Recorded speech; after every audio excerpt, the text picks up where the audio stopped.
ഇനി ഇടുക്കിയിലേക്കാണ്. ഇടുക്കി തൊടുപുഴയിലെ ബിജു ജോസഫിനെ തട്ടിക്കൊണ്ടുപോയി കൊലപ്പെടുത്തിയ കേസിൽ ഒന്നാം പ്രതി ജോമോന്റെ ഭാര്യയെയും പ്രതി ചേർക്കും. കേസിൽ റിമാൻഡിൽ കഴിയുന്ന ജോമോനെ വീണ്ടും പോലീസ് കസ്റ്റഡിയിൽ വാങ്ങുകയും ചെയ്യും.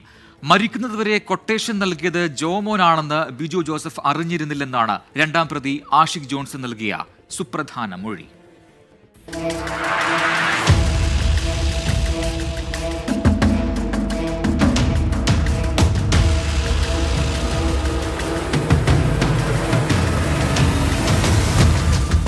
ബിജു ജോസഫിനെ കൊട്ടേഷൻ നൽകി തട്ടിക്കൊണ്ടുപോകുന്നത് മുതലുള്ള നിർണായക സംഭവങ്ങൾ ജോമോന്റെ ഭാര്യ ഗ്രേസിക്ക് കൃത്യമായി അറിയാം.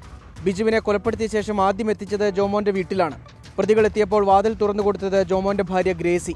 എന്നാൽ ആദ്യഘട്ടത്തിൽ പോലീസിന്റെ ചോദ്യം ചെയ്യലിൽ ഗ്രേസി ഒന്നും അറിയില്ല എന്നായിരുന്നു പറഞ്ഞത്. എന്നാൽ ജോമോന്റെ വീട്ടിൽ നടത്തിയ ഫോറൻസിക് പരിശോധനയിൽ ഉൾപ്പെടെ ശാസ്ത്രീയ തെളിവുകൾ ലഭിച്ചതോടെ ഗ്രേസിയുടെ പങ്കും പോലീസ് സംശയിക്കുകയാണ്. കൊലക്കുറ്റം മറച്ചുവെക്കൽ എന്നീ വകുപ്പുകൾ ചുമത്തിയായിരിക്കും ഗ്രേസിക്കെതിരെ പോലീസ് കേസെടുക്കുക. റിമാൻഡിലുള്ള ജോമോനെ കസ്റ്റഡിയിൽ വാങ്ങി ഗ്രേസിയെയും ഒപ്പമിരുത്തി ചോദ്യം ചെയ്യും. തുടർന്നായിരിക്കും ഗ്രേസിയെ പ്രതിപ്പട്ടികയിൽ ഉൾപ്പെടുത്തുക. ഇതിനിടെ കേസിലെ രണ്ടാം പ്രതിയുടെ മൊഴിയുടെ കൂടുതൽ വിശദാംശങ്ങൾ പുറത്തുവന്നു. ജോമോൻ നൽകിയ കൊട്ടേഷനിൽ മരിക്കും വരെ ബിജു അറിഞ്ഞിരുന്നില്ലെന്ന് ആഷിഖ് ജോൺസൺ. വാൻ ഓടിച്ച ജോമോൻ മാസ്ക് ധരിച്ചാണിരുന്നത്. ബിജുവിനോട് ജോമോൻ വാനിൽ വെച്ച് സംസാരിച്ചത് ശബ്ദം മാറ്റി. ഉപദ്രവിച്ചപ്പോൾ എന്തു വേണമെങ്കിലും നൽകാമെന്നും വെറുതെ വിടണമെന്നും ബിജു പറഞ്ഞതായി ആഷിഖ് പോലീസിന് മൊഴി നൽകി.